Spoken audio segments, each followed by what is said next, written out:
Make sure you watch this video because I'm going to save you a lot of headaches, a lot of money, and tell you the tips and tricks I've learned from living in Nha Trang. So number one will be Grab. Install it on your phone before you arrive just to make your life easier.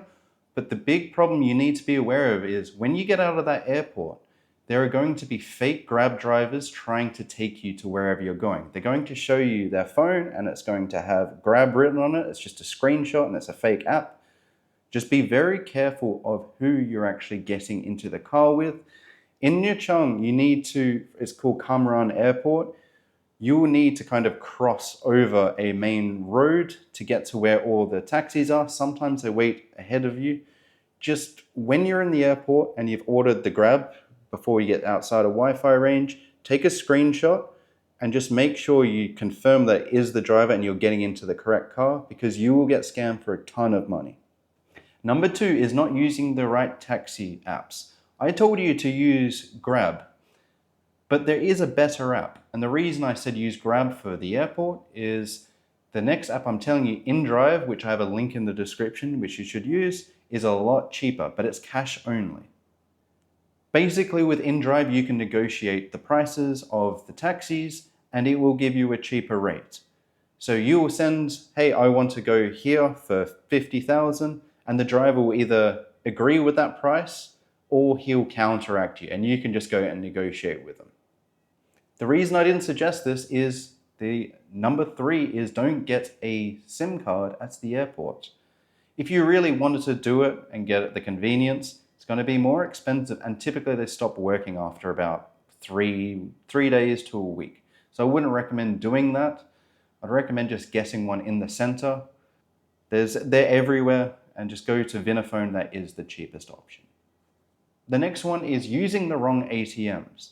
There's one branch in particular you want to use. It's called TP Bank. There's only a few of them scattered around Nha Trang, but they do not charge any fees.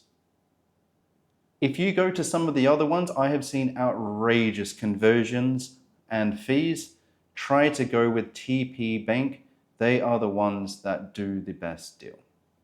And on top of that is check for card skimmers. I can't stress this enough of how many people I see go into ATMs and don't check for card skimmers.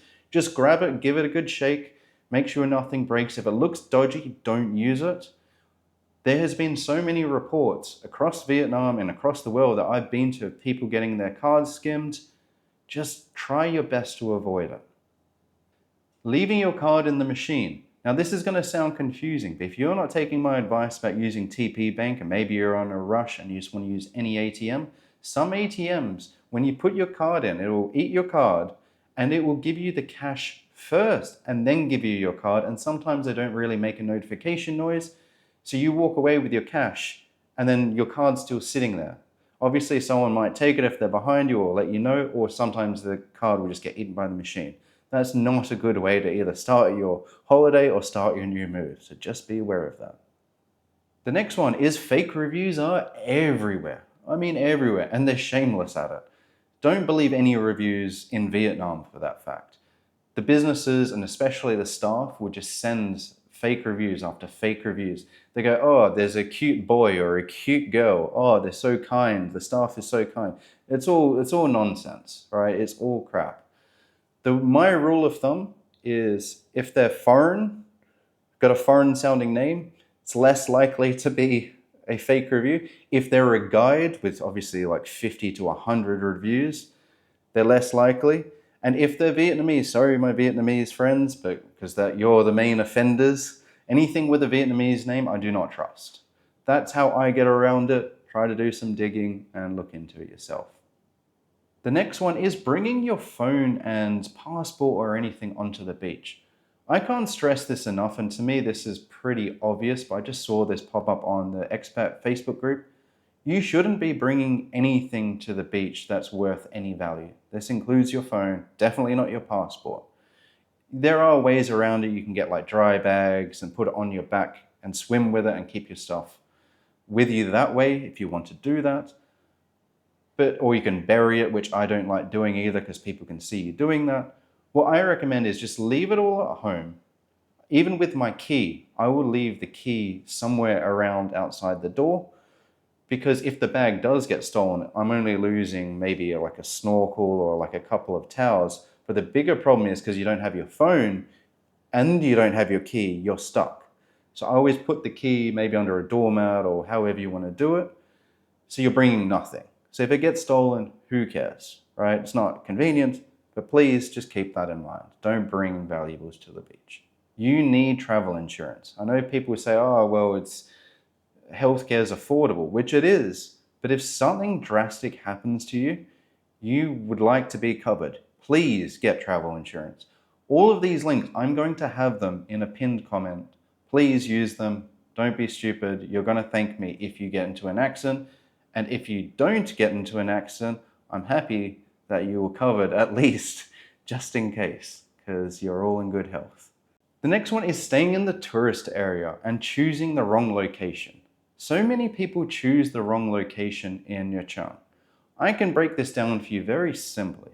If you're coming here as a traveler only for a week or two and you want to be drinking, going crazy, and you just want to be in the hustle and bustle, go to the center. If you want a more laid back, beach, cheap area with all the amenities still, go to Northern Nha Trang where I live. Especially if you're living in Nha Trang, this is the place to be. Northern Nha Trang, don't go anywhere else, in my opinion. If you're going to go anywhere else, go to the left of the center. And I'm not going to pronounce the names because it's swear words. It sounds like swear words. But go to the left. I'm showing it on the screen. That is an area you can go to. It's going to be a bit more expensive, but it is close to the center. And if you really want to go budget, go south to Long. I wouldn't recommend there. You're going to be missing out on all of your amenities. It's a very local neighborhood. As well as if you want a more local but more high-end local area, probably go to where the Go is. But there is tons of different areas. You can even go up further north and it's very cheap there. But in general, 3 areas I recommend is Northern Nha Trang for living or just a slow beach lifestyle with all the amenities, the center for the more loud chaos, to the left of the center if you want a bit of a blend and not be so chaotic, and if you want to go complete local, then go to Long. The next one is personal to me, but you can take it up, is not bringing your own chopsticks and a knife, because they don't give knives very often. Sanitation isn't good in Vietnam. It should come to no surprise. I can't tell you how many times I have seen moldy or dirty chopsticks. It's a very humid climate. They're not known for cleaning in Vietnam. Just get some disposable ones. You can get them at the grocery store and get a pack of like 20 or 30 of them for a couple of dollars. And just bring them around, just pull them out. Or at least get antibacterial wipes and wipe down the chopsticks and stuff.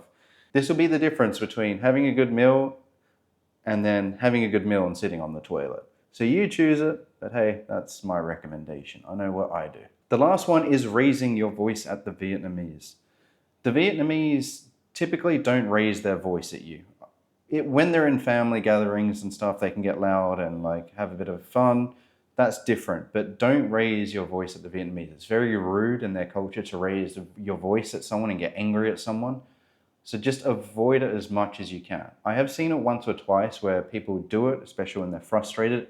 And sometimes I can understand why, but it's just, you can just the look of terror on their face and like how just like, it's just a cultural thing. Just don't do it. Just avoid it. I've also heard that you shouldn't show the bottom of your feet and stuff. The people do it everywhere here, so I wouldn't worry about that one. There's a couple of other small cultural things. But that is my list. Make sure you check on all of the links. All the links are down below. And if you want a whole playlist of what life is like here and what to expect, then click on the Life in Nha Trang series and I'll go through everything with you. Thank you for watching.